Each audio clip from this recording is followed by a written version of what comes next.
Hello YouTube, it's your boy Nathan coming to you to do another recap video.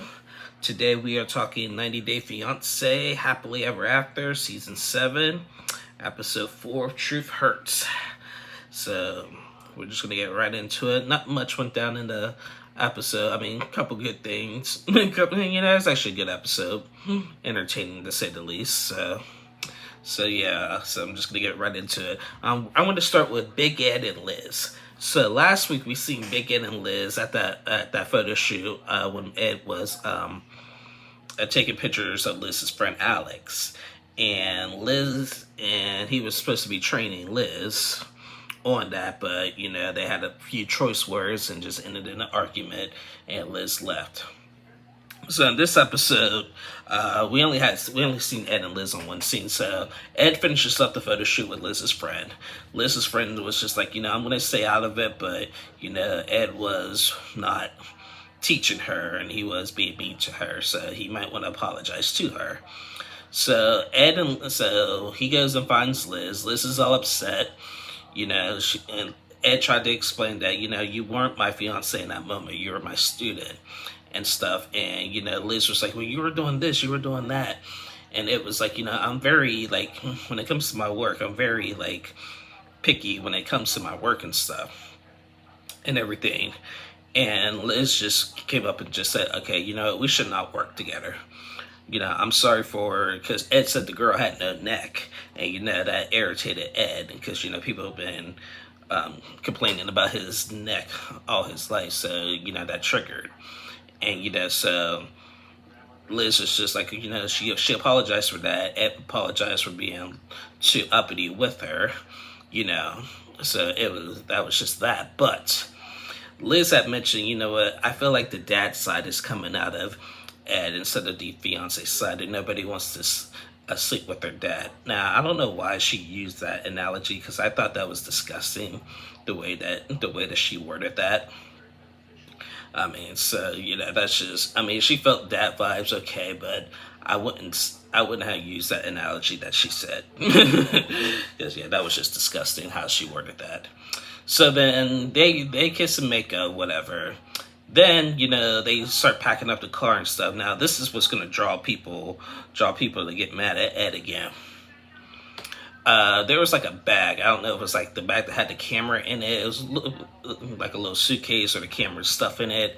It looked a little heavy. Liz told Ed, okay, you're carrying that bag or that suitcase or whatever, briefcase or whatever, back to the car. And it was like, I'm not doing that. My back hurts or whatever. I'm not carrying that. So Liz was like, oh my God, okay, I'll carry it and stuff. So I'm like, Ed, that's not a gentleman thing to do. That wasn't gentleman like Ed. Now again, I think just hearing that little scene right there, social media is about to blow up with that one, because everybody likes to attack Ed, and when they seen that scene, they're gonna be like, oh, typical Ed. Typical Ed. So yeah, that was Ed and Liz, and that's all we've seen from them. Next I want to talk is Jenny and Cement. So in this episode, it was revealed that Jenny and Cement had to move back to the old house because of all Jenny's visa paperwork and citizenship things like come through that house, and if they need to get in contact with her and she's not there, that could cause trouble, so they had to move back to the old house where she doesn't have good memories from. But in this episode, Jenny and Cement, they go on their little honeymoon. Cement confesses that like he wants to do zip lining, skydiving, all that fun stuff at this resort. They go to this resort. It's a really nice resort.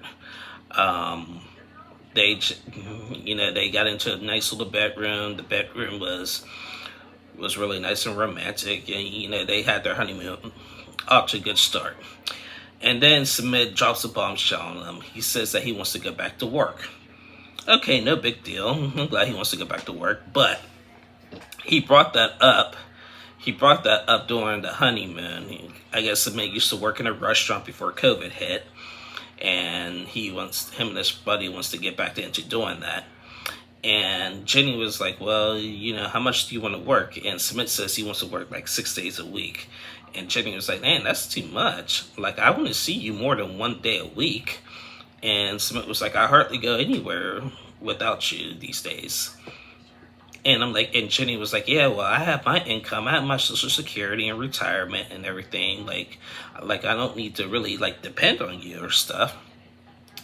And Submit was like, yeah, but he's still in his 30s and he still has like a lot of work left in him. Jenny's retired and stuff, So I mean, I see obviously I see both sides, and this is where the age gap difference will come into play. I think Jenny wants to be with Submit 24/7. Submit wants to work, and I'm fine with Submit working, but I guess like in India, you really need to work like 6 days a week. Like some of these other countries, working 6 days a week, even working 6 days a week may not even be enough. But Jenny says she has her income, so we'll see what he decides. But kind of took the mood out of the honeymoon, but we'll see how they do. So that was Jenny and Submit. Next I want to talk is Bilal and Shaida. So Bilal and Shaida, they go to,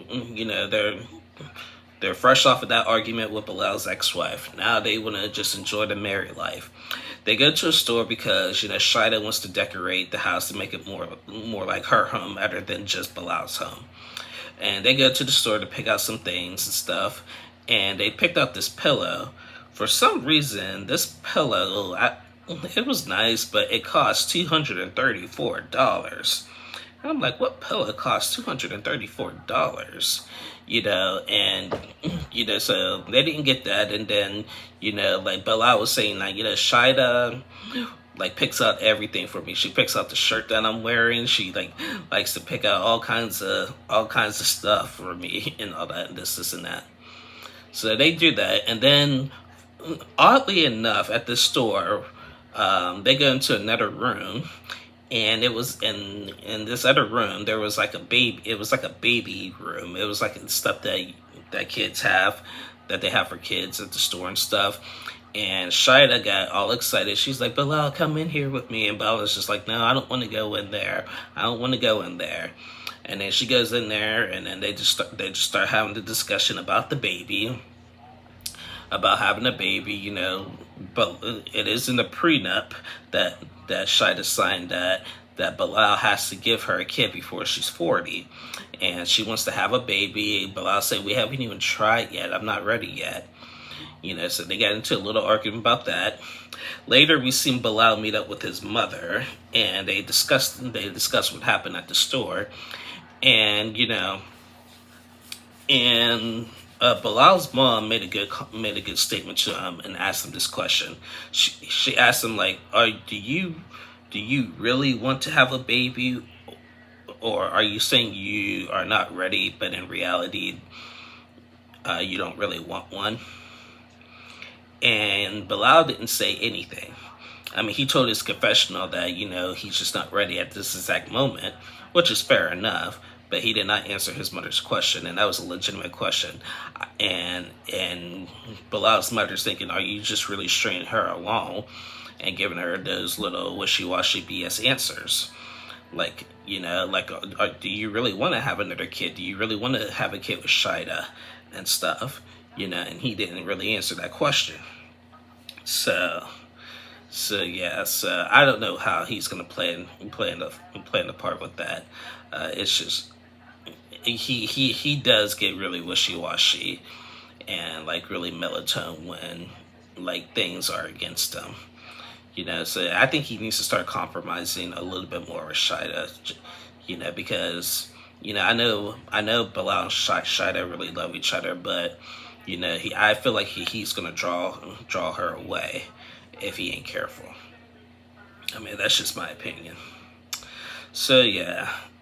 The next couple I want to talk is Elizabeth and Andre. So Elizabeth and Andre, the episode started out with Elizabeth warming up her vocals. She was doing some weird warm-ups. As we all know, Elizabeth wants to be a singer, and she announced that she wants to sing nursery rhymes. So she goes and gets some voice lessons at the studio with the vocal coach. They do some warm-ups, and she starts singing Mary Had a Little Lamp and Twinkle Twinkle Little Star, and Itsy Bitsy Spider, and all that. Elizabeth, she sounded really good. She sounded good, a little pitchy at times. Her voice lesson teacher said that, a lot of people have this dream, but they think it's easier than what it really is, making it in the music business. And we all know that. And so Elizabeth is just like, she likes to do the nursery rhymes because her and her daughter enjoy it and everything. And, and again, I thought she sounded good. She had, I was watching Pillow Talk, Lauren from Lauren and Lexi had mentioned she has a country twang in her voice, and I picked up on that too. It did sound a little bit country. But she does need a little bit more work, but she has the pipes. Now, do I see her making it big in the business from an early get-go? Probably not, but what I do see her doing is what she wants to do. And if she wants to be great at nursery rhymes, I do think she'll be really good at that. So you got to get in where you fit in. So she does that. And then later with Elizabeth, her and her daughter Ellie, who's getting so big, she was practicing Romanian because Andre's dad came to visit, is in town for a visit, and Andre's dad comes in. He's more calmer than Andre. He's more chilled and laid back than Andre. And Elizabeth's like, I hope that wears off on my husband, but that's wishful thinking. And so he comes in, they started talking about Charlie and Elizabeth's mom, Pam. Andre had mentioned to his dad that Charlie has an alcohol problem, and, he doesn't want to expose, his daughter to that toxic environment again, because Elizabeth's mom is about to have a birthday coming up, and she's having a big party that has all the family, and she wants everybody to come. And so they meet up. So Andre's dad, Andre, Elizabeth, and Eleanor, they get ice cream, and Elizabeth told Andre that during ice cream that my mom wants to talk to you, because it wasn't right how you guys spoke to each other at the housewarming party. And Andre is like, okay, but I'm not going to change my mind about Charlie. So later, Andre meets up with Elizabeth's mom, and they just get into the argument about it. She just called him a coward and called him the coward way out. He was like, I am not talking to Andre until he get to Charlie until he gets some help. And Elizabeth's mom, that's taking the coward way out. You guys can't put your differences aside for 2 hours at my birthday party and stuff, and Andre just will not. He's just being really rude. Now, but here's my opinion on this matter. I understand that Elizabeth's mom wants to have her whole family at her birthday party. That's family. But why? I'm just starting to think, if Andre really has it out for Charlie and Charlie really has it out for Andre, why does Andre have to go to that party? Elizabeth and Eleanor could go. Andre could stay home. That's just, I don't know why they are trying to add fuel to the fire, because we all know what happened last year when Chuck tried to get together for a barbecue. Then Andre and Charlie got into a big fist fight at the barbecue. And this time Pam wants to have a birthday party with everybody. And I heard a rumor that party did not go well. And so I don't know who's going to show up for that, but I heard a rumor that birthday party did not go well. And we'll probably see how that goes in a couple weeks. But Elizabeth was saying, we can't afford to lose another family member, to cut off another family member like we did with Charlie. I don't want to cut off my mom and stuff, that's the mom and stuff. We can't afford that. But Andre needs to, put his pride aside. I do agree that Andre needs to put his pride aside for a little bit. I'm not saying he needs to be buddy with Charlie, because I wouldn't after what happened either. But I wouldn't be with Andre. I wouldn't be disrespectful to Elizabeth's mother. I know he felt offended when she compared him to him, But, you know, there's a way to talk to your mother-in-law like that, especially on camera. Like, he's very disrespectful to that. You know, there could be a way there's a way you could say things without cussing and yet raising your voice. You'd be like, okay, Miss Pam, I understand what you're saying. I'm sorry that the barbecue incident happened. I'm just not that comfortable being around Charlie. With all due respect, I'm not fully like him when it comes to that. I don't feel comfortable exposing my daughter and to that environment yet. It's still very soon. Things are still tense between us, and that's how it should have been handled. That's how it should have been handled. And, you know, they could go back and forth about it and be like, oh, well, it's my birthday. Can you put it aside for 2 hours? Like, Andre could be like, you know, I will think about it. I can't give you no promises. If I do go, I'll be a man of my word. I'll try to stay away from him. If I decide not to go, that's just my opinion. But I would like at least Libby and Eleanor to go, you know, if I can't go. You know, that's how it should have been. That's how it should have been handled. But, you know, Andre likes to just be aggressive, cuss, and be macho, and it's just annoying. I can't stand it. So yeah, that was Elizabeth and Andre. Next but not least is Kimberly and Usman. So, oh my goodness, they had an episode. They had an episode of the ages. so Kimberly. Oh no, I still got another one to do, but Kimberly and Usman. So Kimberly is in Nigeria, and you know her mission on this trip is to be Usman's parents and all that. But right now, the biggest hurdle for their relationship is the second wife thing. Now, Kimberly had mentioned she's okay. Usman wants to take a second wife since Kimberly is older, and Usman really wants to have a kid, and Kimberly can't have kids because of her age. Fair enough. And it's common in Nigeria. I don't agree with it, but it's common in Nigeria. So Kimberly did agree to the second wife thing because Usman really wants Usman to be a father eventually. But you know, there's certain rules that, like, Kimberly wants in place. Like, she doesn't really want to see the second wife be around her. You know, you can take a second wife, but it has to be on my terms. Like, I don't want to see the second wife. And Usman said, you know, at first, especially when he was with Lisa, that the first wife gets the most care, gets all the care and the attention and everything, you know. And then he says, oh wait, the second wife also gets equal amount. So they meet up with one of Usman's friends who does have a second wife and admitted that he had 9 kids. I was like, dang, 9 kids? So he tried to explain to Kimberly how it goes with the second wife thing, and they said, oh, they're all equal. And you know, Kimberly snapped. She's like, no, Usman did not tell me they're all equal. He said the first wife gets the most attention and everything. So they just go back and forth about it. Then Usman want to joke about how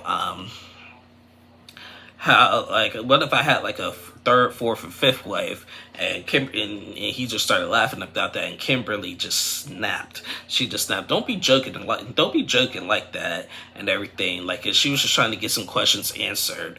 Do I have to be around the second wife and everything?